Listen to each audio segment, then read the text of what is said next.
अली बाबा और 40 चोर की कहानी में मर्जीना एक प्रमुख और साहसी पात्र के रूप में उभरती है। वह न केवल अपनी बुद्धिमत्ता और चतुराई से अली बाबा और उसके परिवार को संकट से बचाती है, बल्कि डाकुओं की कुटिल योजनाओं को भी विफल करती है।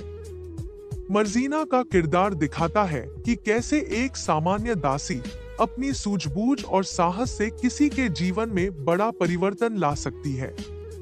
इस कहानी में मर्जीना का रोल प्रमुख है और वह इस कथा की असली नायिका बनकर उभरती है।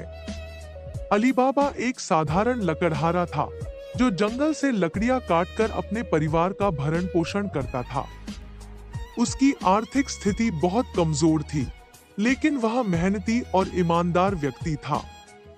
उसके बड़े भाई कासिम ने एक धनी व्यापारी की बेटी से शादी की थी और वह एक अमीर आदमी बन चुका था। इसके विपरीत अली बाबा सादा जीवन जीता था और उसमें लालच का कोई स्थान नहीं था। अली बाबा की पत्नी और उसका छोटा परिवार उसके साथ था और उनकी सेवा के लिए मर्जीना नाम की एक दासी थी जो बहुत बुद्धिमान और चतुर थी। मर्जीना परिवार के प्रति बेहद वफादार थी और हर समय उनकी भलाई की चिंता करती थी। एक दिन अली बाबा जंगल में लकड़ियां काट रहा था जब उसने 40 डाकुओं को देखा जो घोड़ों पर सवार होकर एक गुफा के पास आकर रुके थे। डाकुओं के सरदार ने खुल जा सिम सिम कहकर गुफा का दरवाजा खोल दिया और सभी डाकू गुफा के अंदर चले गए। अली बाबा ने यह सब छिप कर देखा। जब डाकू चले गए तो उसने भी जादुई शब्द कहकर गुफा में प्रवेश किया और वहां से थोड़ी सी दौलत लेकर घर वापस आ गया। उसने यह रहस्य अपनी पत्नी और मर्जीना को बताया और उन्होंने तय किया कि इस धन को किसी के सामने प्रकट नहीं करेंगे। अली बाबा का भाई कासिम, जो अमीर था, ने अली बाबा की अचानक बढ़ती संपत्ति को देखकर उस पर शक किया और उससे यह रहस्य उगलवाया कि वह गुफा से दौलत लाता है। कासिम ने योजना बनाई कि वह खुद जाकर सारा धन ले आएगा। अगले दिन कासिम गुफा में गया, लेकिन अत्यधिक लालच के कारण वह ज्यादा से ज्यादा धन इकट्ठा करने में व्यस्त हो गया। दुर्भाग्यवश वह गुफा से बाहर आने के जादुई शब्द भूल गया और वहां फंस गया। जब डाकू वापस आए तो उन्होंने कासिम को गुफा में देख लिया और उसकी हत्या कर दी। कासिम के वापस लौटने पर उसकी पत्नी ने अली बाबा से मदद मांगी। अली बाबा समझ गया कि कुछ बुरा हुआ है और उसने मर्जीना के साथ गुफा की ओर प्रस्थान किया। मर्जीना की सूझबूझ और साहस ने उन्हें कासिम का मृत शरीर सुरक्षित रूप से वापस गांव लाने में मदद की। कासिम की मृत्यु की बात अगर गांव में फैलती तो इससे डाकुओं के गुफा का रहस्य उजागर हो सकता था और अली बाबा के परिवार पर भी खतरा आ सकता था। मर्जीना ने बड़ी समझदारी से कासिम के शव को गुप्त रूप से दफनाने का प्रबंध किया ताकि किसी को इस घटना का पता न चले। कासिम की मौत के बाद डाकुओं को इस बात का शक हो गया कि किसी और को भी गुफा के रहस्य के बारे में पता चल गया है। वे यह जानने के लिए गांव में आए कि कौन व्यक्ति गुफा से दौलत लेकर जा रहा है। डाकुओं का सरदार एक तेल व्यापारी का रूप धारण करके गांव आया। उसने बड़ी चालाकी से अली बाबा के घर पर मेहमान बनने की योजना बनाई और अपने साथ 40 बड़े तेल के मटके भी लाए। इनमें से केवल एक मटके में तेल था, जबकि बाकी मटकों में डाकू छिपे हुए थे। उनकी योजना थी कि रात के समय डाकू मटकों से बाहर निकलेंगे और अली बाबा तथा उसके परिवार की हत्या कर देंगे। लेकिन मर्जीना को डाकुओं की इस योजना का आभास हो गया। उसने तुरंत इस पर कार्यवाही करने का निश्चय किया। पहले तो उसने मटकों की जांच की और पता लगाया कि उनमें डाकू छिपे हुए हैं।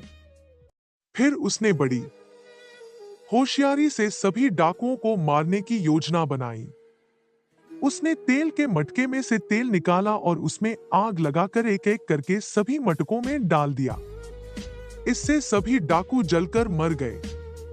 मर्जीना ने डाकुओं को मारने के बाद डाकुओं के सरदार को भी अपने चतुराई से खत्म करने की योजना बनाई। सरदार ने सोचा कि उसकी योजना सफल हो जाएगी, लेकिन मर्जीना ने उसे धोखा देने के लिए एक विशेष योजना बनाई।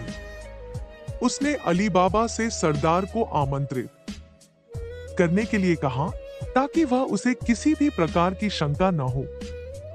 फिर उसने सरदार को नशे में धुत किया और अंततः उसका सिर काटकर उसकी हत्या कर दी। इस तरह मर्जीना ने न केवल अली बाबा के परिवार को डाकुओं के हमले से बचाया, बल्कि डाकुओं के सरदार को भी खत्म कर दिया।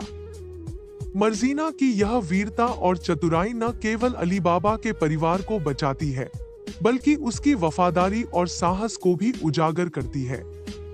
वह साधारण दासी होने के बावजूद अपने साहसिक कदमों से कहानी की असली नायिका बनकर उभरती है। मर्जीना की बहादुरी से प्रभावित होकर अली बाबा ने उसे अपनी बेटी के समान माना और उसे अपने परिवार में विशेष स्थान दिया। मर्जीना की निष्ठा और चतुराई ने अली बाबा के परिवार को जीवन का दूसरा मौका दिया। यदि मर्जीना न होती तो शायद अली बाबा और उसका परिवार डाकुओं द्वारा मारा जाता और वे अपनी संपत्ति भी खो बैठते। मर्जीना ने एक नायक की तरह परिवार की रक्षा की और उसे पूरे सम्मान और स्नेह के साथ रखा गया। मर्जीना की भूमिका इस कहानी में बहुत महत्वपूर्ण है। वह केवल एक दासी नहीं है, बल्कि वह एक चतुर, साहसी और निष्ठावान महिला है जो सही समय पर सही निर्णय लेने की क्षमता रखती है।